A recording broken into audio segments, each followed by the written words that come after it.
Hello ladies and gentlemen, hope you're having a great day and welcome to the Tundra Dude 34 YouTube channel. If you're new to the channel, make sure you hit that subscribe button and notification bell to stay up to date on all your Toyota Tundra news and information and comments that I get all the time. Every single day there is a comment asking, should I buy a 2025 Toyota Tundra? Are all the problems that the Tundra saw in the beginning of the new generation over? That is something I see literally every single day, including this morning before I made this video.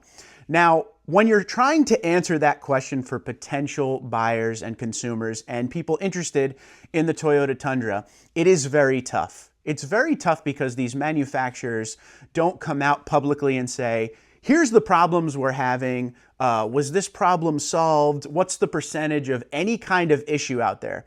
So something that I like to do is I like to go around and try to figure out numbers on my own. Now, they will not be 100% accurate as for what may or may not be going on as we get through the new generation, but there are ways and trends that I try to follow to see, is the truck getting better?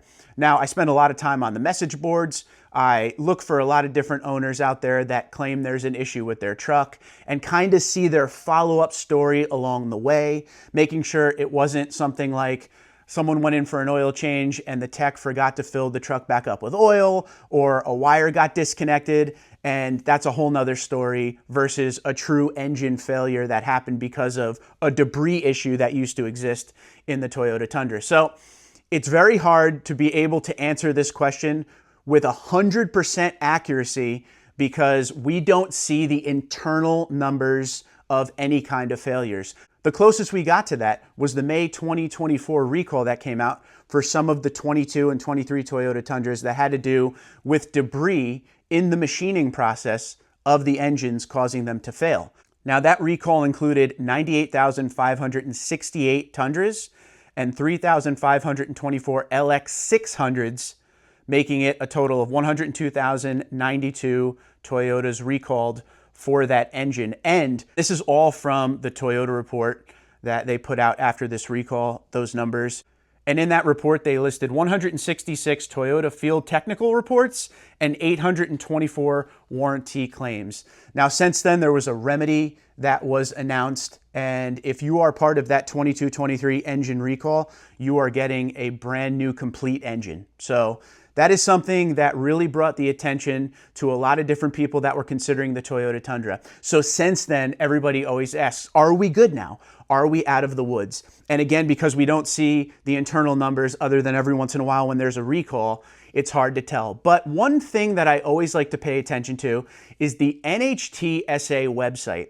Now on that website, you can see recalls, you can see complaints from other owners, every single model year of the Toyota Tundra. That is kind of how I get an idea of where people are as far as complaints.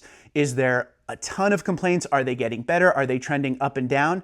So today I want to show you how the Toyota Tundra is doing in 2025, coming from 2022, where there were a lot of issues at the start of this new generation. So take a look at some of these numbers here. I went back into the second generation a little bit to kind of give you an idea of how the complaints and recalls were going prior generation with that reliable V8 and that old school platform. So we're going to look at 2017 all the way down to 2025 and talk about how many complaints and how many recalls we were seeing. So in 2017, the Toyota Tundra saw 71 complaints, and this model year of Toyota Tundra was involved in 6 recalls. In 2018, the Toyota Tundra saw 87 complaints, and the model year was involved in 9 recalls. 2019 saw 63 complaints and 10 recalls. 2020, 38 complaints and 5 recalls. And 2021, 20 complaints and 3 recalls. Now, 2021 was the last year of the second generation, the last year of the V8. For 2022 model year, we saw the brand new 3.4-liter twin-turbo V6 and the 3.4-liter twin-turbo V6 hybrid and a ground-up remodel of the Toyota Tundra. So let's look at the complaints in the new generation. So for 2022, there was 299 complaints and 11 recalls. For the 2022 hybrid, there was 2 complaints and 7 recalls. For the 2023, 205 complaints and 11 recalls. For the 2023 hybrid Tundra, 2 complaints and 8 recalls. For the 2024 Toyota Tundra, 119 complaints, 5 recalls. And for the hybrid of that model year, 4 complaints, 4 recalls. For 2025, 20 complaints, 1 recall. And for the hybrid for this model year, there is no complaints and just 1 recall. So if you look at the NHTSA website and look at the complaints from the start of the new generation going down into this model year, 2025, they've definitely trended down every single year. That shouldn't be breaking news. I think that should be expected. As the generation is around from model year to model year, the complaints get less because they start to tie everything together.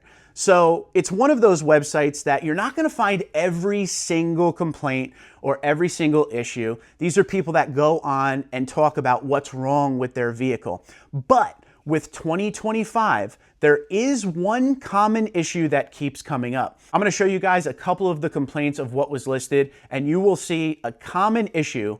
And then I want you to go down in the comments and let me know if you experience this as well. So when we look at some of the complaints listed, I'm not going to go into each one. I'll just show you a few that have that common denominator in it. These are what some of the folks are saying out there as far as 2025 Toyota Tundra complaints. There's one for lane departure, fuel propulsion system, vehicle speed control, engine, powertrain, engine again, fuel propulsion system, vehicle speed control, fuel propulsion system, vehicle speed control again, engine, fuel propulsion system, powertrain, electrical system, unknown or other, powertrain, engine, visibility, vehicle speed control, and engine fuel propulsion. Now, when we break down and look at some of the different things that people are talking about with what are some of the complaints of their truck, one has an incident date of February 1st. From a dead stop, truck is hesitant to accelerate. Pedal can be pushed all the way down and there is a delay about 1 to 2 seconds. This is very dangerous and it has almost caused an accident a few times already. It only happens after a complete stop and go. Another one is only had the truck for 3 weeks. I'm starting to feel a lag when accelerating. I thought it was just the turbo lagging, but it may be the gas pedal communicating as I barely ease into it. Another one, when merging from a stop or slow roll, once the accelerator is pushed, the vehicle hesitates for 3 to 5 seconds. Once the vehicle starts powering up, it lurches forward and you have to stop accelerating to keep control. Another one here is 2025 Toyota Tundra with 2,200 miles. Truck has developed an intermittent lag hesitation when starting from a stop. At random times when pulling out into fast-moving traffic, hit the pedal to proceed and enter the roadway. It will take a second or two before there's any response from the engine. Oncoming traffic traveling at 50 miles per hour are now a second or two closer and need to brake hard to avoid collision. There seems to be a fault between the throttle pedal and the engine. No warning lamps. Difficult to reproduce as it only happens on occasion. Vehicle has not been inspected by the dealership. The issue has been reported to Toyota via online support. And that's just a few of the 20 complaints. As you can see, the common denominator in those complaints is throttle lag. All right, that's something we heard about for pretty much since the new generation came out. I don't know if it's something Toyota will address, but more and more on the message boards and here I see this as well. But I wanted to show you the way that I search for complaints about the Toyota Tundra.